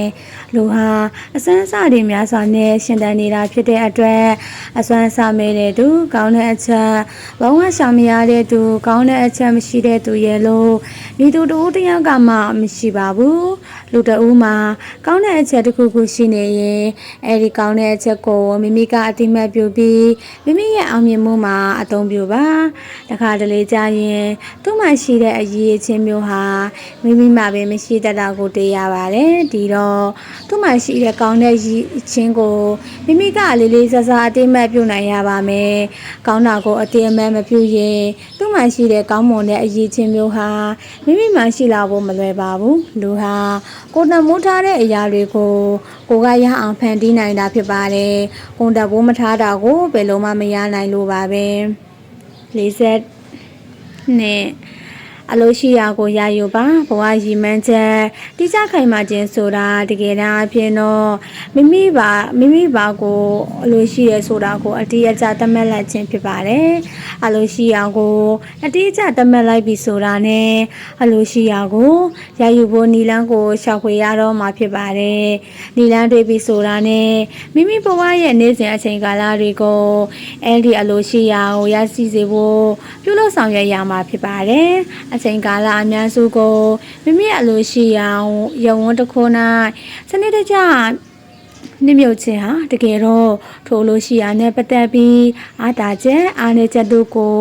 သိစေနိုင်ပါတယ်မြစ်တီနယ်ပယ်တွင်မဆိုအားတာချက်နဲ့အားနည်းချက်ကိုသိပြီးအားနည်းချက်ကိုပြုပြင်ပြီးအားတာချက်အတိုင်းဆောင်ရွက်မယ်ဆိုရင်အောင်မြင်ကြီးပွားဖို့နည်းလမ်းဖြစ်ပါတယ်ဒီတော့တင်ဟာအောင်မြင်ကြီးပွားခြင်းနဲ့ဆိုရင်တင်ရဲ့အချိန်ကာလအများစုဟာတင်အလိုရှိရာကိုရယူနေတဲ့အချိန်များဖြစ်အောင်ကြိုးစားပါ43ကြိုတင်ပြင်ဆင်မှာခရီးတစ်ခုကိုသွားတဲ့အခါမှာလမ်းမှာစားမိအစားတောက်မဲ့စေးမိမိနဲ့တပါးတည်းရှိနေတဲ့အရာတွေကိုကြိုတင်ပြင်ဆင်ပြီးယူသွားလေးရှိတတ်ကြပါတယ်ဒါမှလည်းသွားရမယ့်လမ်းခရီးမှာအဆင်ပြေမှာကိုအဲ့ဒီလိုပါပဲမိမိရည်မှန်းချက်ပန်းနိုင်ခရီးကိုရှောင်လန်းမဲ့သူဟာလည်းကြိုတင်ပြင်ဆင်ထားတဲ့ပါတယ်ကြိုတင်ပြင်ဆင်မှုဟာအခက်အခဲတချို့ကိုပြေပြောက်စေပါတယ်ရည်ရွယ်ချက်ပန်းနိုင်ကိုသွားဖို့ဘယ်လမ်းကသွားရမလဲလမ်းကြောင်းကိုဖြောင်းရလားဘယ်လိုအနည်းတွေကြောက်ရောက်တယ်လဲဘယ်သူတွေအမေပြိုပြီးသွားရမလဲဘာတွေကိုစောင့်ထားတင်တယ်လဲဘယ်လိုစကားတွေပြောဆိုရမလဲစသဖြင့်မိမိရည်မှန်းချက်ပန်းနိုင်အတွက်ကြိုတင်ပြင်ဆင်စီမံကိန်းချမှတ်ထားဖို့လိုပါတယ်ကြိုတင်စီမံကိန်းချမှတ်ထားတာတောင်မှအခက်အခဲတွေဟာကြုံလာတဲ့ရင်ကြိုတင်ပြင်ဆင်မှုမရှိထားဘူးဆိုရင်အခက်အခဲတွေဟာမိမိတင်မဲ့မထားတဲ့နေရာကနေဝင်လာပါလိမ့်မယ်ဒါကြောင့်ဘယ်ရာကိုပဲလှုပ်ဆောင်ကြိုတင်ပြင်ဆင်ပေးရလှုပ်ဆောင်ပါ လေးဆက်လေးလမ်းမပြောက်စေနဲ့အောင်မြင်ကြီးပွားတဲ့သူဆိုတာရွေချက်ပန်းနိုင်ကိုမြင့်မြင့်မမထားပြီးဘလို့အခြေအနေမျိုးရောက်ရောက်ဘယ်နေရာကိုပဲရောက်ရောက်မိမိရွေချက်ပန်းနိုင်ကိုမျက်ခြေပြတ်မခံပဲရဲဝန်းစွာဖြင့်ရှောင်လန်းနေတဲ့သူပဲဖြစ်ပါတယ်လမ်းဆိုတာစရှောင်မိပြီးဆိုတာနဲ့မရက်တတ်မှနဲ့တော့ရက်တန်လိုက်တာနဲ့ရှေ့ကိုမျက်ခြေပြတ်သွားပြီးတဖြည်းဖြည်းလမ်းဘေးကိုရောက်သွားကမိမိဥတီချက်ရဲ့အခြားတနေရာကိုရောက်သွားလေးရှိတတ်ပါတယ်တချို့ကလမ်းတော့မပြောက်ပါဘူးဒါပေမဲ့လမ်းတော့မလျှောက်ပါဘူးလမ်းမပြောက်တာဟာရည်ရွယ်ချက်အတိုင်းရှိနေတာဖြစ်ပေမဲ့လမ်းမလျှောက်တာကတော့ရည်ရွယ်ချက်ကိုပြည့်မီအောင်မဆောင်ရွက်တာပဲဖြစ်ပါတယ်တနည်းအားဖြင့်ဆိုရပါကတမယိုးကြနီလန်းနဲ့ဆောင်ရွက်မှုမျိုးကိုခေါ်တာဖြစ်ပါတယ်ထူးခြားမှုတိုးတက်မှုကိုဖွဲ့ပြမှုတွေရပ်တန့်နေတာပါလမ်းမလျှောက်တာဟာတကယ်တမ်းအပြင်တော့လမ်းပြောက်ခြင်းတစ်မျိုးပါပဲ45စန့်ကျင်ဘက်မပြောပါနဲ့အလိုဟာတရားနဲ့တရားအောင်မိတ်ဆွေဖြစ်ဖို့ပဲဖြစ်ဖြစ်ရန်သူဖြစ်စေဖို့ပဲဖြစ်ဖြစ်တကူကိုဖြစ်စေနိုင်ဖို့အခြေခံအကြောင်းတရားတွေစကားပြောဆိုမှုကစတင်ပါတယ်မိမိပြောဆိုလိုက်တော့စကားတစ်ခွန်းဟာတစ်ဖက်သားကိုစိတ်ကျဉ်နှံမှုဖြစ်စေတယ်မိတ်ဆွေဖြစ်ဖို့အကောင်းသွားပြီးမိမိစကားကြောင့်တစ်ဖက်သားစိတ်ဆင်းရဲသွားမယ်ဆိုရင်တဦးနဲ့တဦးရန်သူဖြစ်ဖို့ဥတည်သွားပါတယ်ဒါကြောင့်စကားပြောတဲ့အခါမိမိရဲ့အကျိုးအတွက်ဘာတစ်ခုမှမဖြစ်ပေါ်တဲ့အခါတစ်ဖက်သားကိုမလိုအပ်ပဲစန့်ကျင်ဘက်စကားကိုမပြောမိပါစေနဲ့ပြောခြင်းဖြစ်အကျိုးမရှိနိုင်ဘူးစန့်ကျင်ဘက်စကားကိုပြောခြင်းဖြစ်သူကလည်းစိတ်ဆင်းရဲကတင့်ကိုအညိုးတေးထားလိမ့်မယ်ပြောမိတဲ့တင်ဟာလေအဲ့ဒီစကားကိုမပြောမိတဲ့ပို့ပြီးတော့စိတ်ညစ်ရလိမ့်မယ်နှစ်ဦးစလုံးအတွက်မကောင်းပါဘူးဒီတော့စန့်ကျင်ဘက်စကားကိုပြောမိအစားသူတစ်ပါးနဲ့တက်စိမ်မဲ့စကားကိုပြောခြင်းဖြင့်အကျိုးရှိအောင်လုပ်ပါ46စစ်မှန်သောအောင်မြင်မှုလောကမှာတချို့လူတွေဟာပစ္စည်းဥစ္စာတွေပေါ်များတယ်။ယာတို့အာဏာလည်းရှိတယ်။အောင်မြင်တဲ့ဘဝကိုလည်းပိုင်ဆိုင်ကြတယ်။ဒါပေမဲ့သူတို့ရဲ့အောင်မြင်ကြီးပွားမှုဟာရိုးသားမှုမရှိဘူး၊မြတ်တမှုမရှိမတရားသဖြင့်ရရှိလာတဲ့အရာတွေဖြစ်ပါကအဲ့ဒီတိုးတက်မှုတွေကိုစစ်မှန်တဲ့အောင်မြင်ကြီးပွားမှုလို့မခေါ်ဆိုပါဘူး။တကယ်တော့မရိုးသားခြင်းတွေမမြတ်တမှုတွေလုပ်ပြီးသူတစ်ပါးဒုက္ခရောက်ပြီးမှရရှိလာတဲ့အောင်မြင်မှုတွေကိုစားသုံးရတာဟာအစိတ်တွေကိုစားသုံးရတယ်လို့ပါပဲသူတို့ကိုယ်တိုင်လည်းမပျော်ရွှင်မချမ်းမြေ့တယ်လို့တမိုင်းကြောင်းလည်းမကောင်းပါဘူးစစ်မှန်တဲ့အောင်မြင်မှုဆိုတာရိုးသားမှုရှိပြီးတရားမျှတစွာမိမိကြောင့်သူတစ်ပါးဒုက္ခမရအောင်ရရှိလာတဲ့အရာဝတ္ထုကိုပြောတာဖြစ်ပါတယ်အဲ့ဒီအောင်မြင်မှုဟာ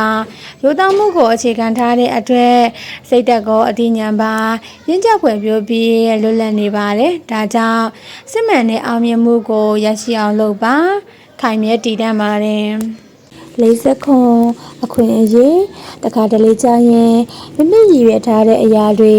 ဖြစ်ပေါ်မလာသေးခင်မရည်ရွယ်ထားတာတွေကိုလည်းလှုပ်ဆောင်ရလေးရှိပါတယ်တနည်းအားဖြင့်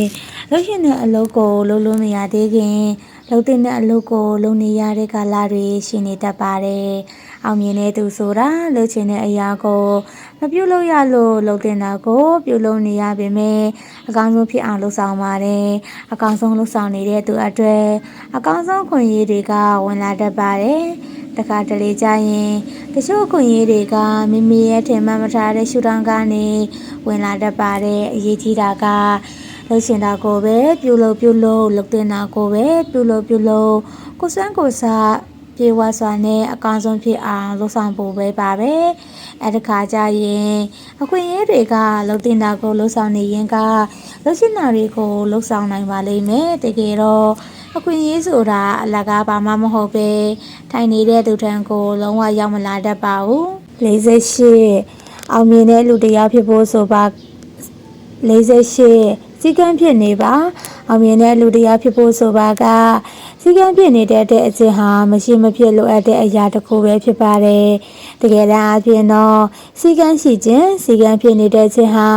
မိမိကိုယ်ကိုဆွနာမှုမဟုတ်ပါဘူးမိမိဘဝတိုးတက်အောင်မြင်ဖို့အကြောင်းတရားဖြစ်ပါတယ်စီကံပြည့်နေတဲ့နေရာမှာလည်းမိမိအတွက်ပညာထားတဲ့စီကံဟာသူများစီကံထပ်ပို့ပြီးတော့တင်ကြရပါမယ်တင်ကြတဲ့စီကံဖြစ်စားတဲ့နေရာဝတ်တဲ့နေရာလုပ်တဲ့နေရာပြောတဲ့နေရာစသဖြင့်နေလေးရှိရင်သူများကမိမိကိုအပြစ်ပြောစရာမရှိတော့ပါဘူးတကယ်တမ်းအဖြစ်စီကံဖြစ်နေတဲ့သူဟာမိမိကိုမိမိလည်းလေးစားမှုရှိသလိုသူတစ်ပါးကလည်းမိမိကိုလေးစားမှုရှိပါတယ်သူတစ်ပါးရဲ့လေးစားမှုကို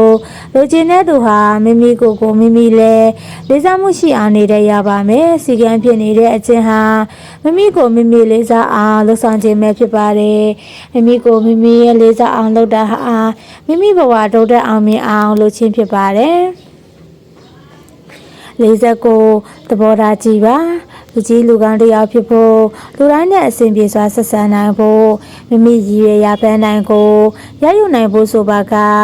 စိတ်သဘောထားကြီးကြီးထားရပါမယ်စိတ်သဘောထားကြီးတဲ့သူဟာသူတစ်ပါးနဲ့အတိုက်ခံမဖြစ်ပါဘူးတစ်ဖက်သားနဲ့မတူညီတဲ့ယူဆတွေကိုမတူညီတဲ့သူတွေအပေါ်မှာနားလည်မှုပေးနိုင်ပါတယ်တနည်းအားဖြင့်စိတ်တကားကိုဖွင့်ထားနိုင်သူဖြစ်ပါတယ်စိတ်တကားကိုဖွင့်ထားတဲ့အတွက်မတူညီတဲ့ယူဆတွေကိုလည်းလက်ခံပေးနိုင်ပါတယ်လူတိုင်းနဲ့လည်းအဆင်ပြေတဲ့အတွက်အခွင့်အရေးကောင်းများကိုလည်းမြင်နိုင်ပါတယ်လူဟာတူတယောက်တည်းမြင်တဲ့အမြင်နဲ့အများရဲ့အမြင်ဟာတစ်ထက်တည်းမကျနိုင်ပါဘူးဒီလိုပါပဲတယောက်တည်းဆောင်ရွက်လို့ရတဲ့အကျိုးရလဒ်နဲ့အများနဲ့ပူးပေါင်းဆောင်ရွက်လို့ရရှိတဲ့အကျိုးရလဒ်ဟာလည်းကွာခြားပါတယ်ဒီတော့တင်းငယ်တဲ့စိတ်သဘောထားနဲ့တော့အများနဲ့ရရှိလာမယ့်အကျိုးကိုမျှော်မှန်းလို့မရပါဘူးဒါကြောင့်များပြားတဲ့လူတွေကိုဦးစီးဦးဆောင်ပြုတဲ့ခေါင်းဆောင်လုပ်ရှင်နေဆိုရင်စိတ်သဘောထားကြီးမားစွာထားနိုင်မှရပါမယ်50စကလုံးတွေကိုဂရုစိုက်ပါအောင်မြင်တဲ့သူဟာအမှုချင်းကောင်းတဲ့များစွာရှိသူပါအဲ့ဒီအများကြီးထဲမှာမိမိပြောတဲ့စကားကိုထိန်ထိန်သိမ်းသိမ်းပြောတတ်ခြင်းမပြောမိအတေအချစဉ်းစားတတ်ခြင်းဟာလည်းအောင်မြင်သူရဲ့အလေးအကျင့်ပါပဲမိမိပြောတဲ့စကားလုံးဟာမိမိရဲ့အစဉ်အတန်းကိုဖော်ပြနေပါတယ်ပြီးတော့မိမိပြောတဲ့စကားလုံးကိုလည်းမိမိကိုယ်တိုင်တာဝန်ယူနိုင်ရပါမယ်အောင်မြင်တဲ့သူဆိုတာစဉ်းစားပြီးမှစကားပြောတဲ့သူဖြစ်ပါတယ်သူတစ်ပါးနဲ့ပြောဆိုဆက်ဆံတဲ့အခါတစ်ဖက်သားကိုကြည်ကျူးစရာရှိရန်လေးလေးစားစားထုတ်ဖော်ကြည်ကျူးပါအကယ်၍တစ်ဖက်သားမှာမိမိမနစ်သက်စရာတွေးလို့ရင်လည်းတန်နိုင်သမျှတိုးလေးထားရပါမယ်တကယ်လို့အဲ့ရင်တောင်မှတစ်ဖက်သားနားဝင်အားဖြည်းဖြည်းလေးပြောရပါမယ်အရေးကြီးတာကမိမိပြောတဲ့စကားတစ်ခွန်းချတစ်ဖက်သားစိတ်သက်ကိုမတိကိုက်မနာကြီးပါစေနဲ့သူစိတ်သက်နာကြီးကြည်ကြသားရင်မိမိစိတ်သက်ကိုပါနာကြီးအောင်ပြန်ပြီးတော့ပြုလုပ်လို့ရှိပါတယ်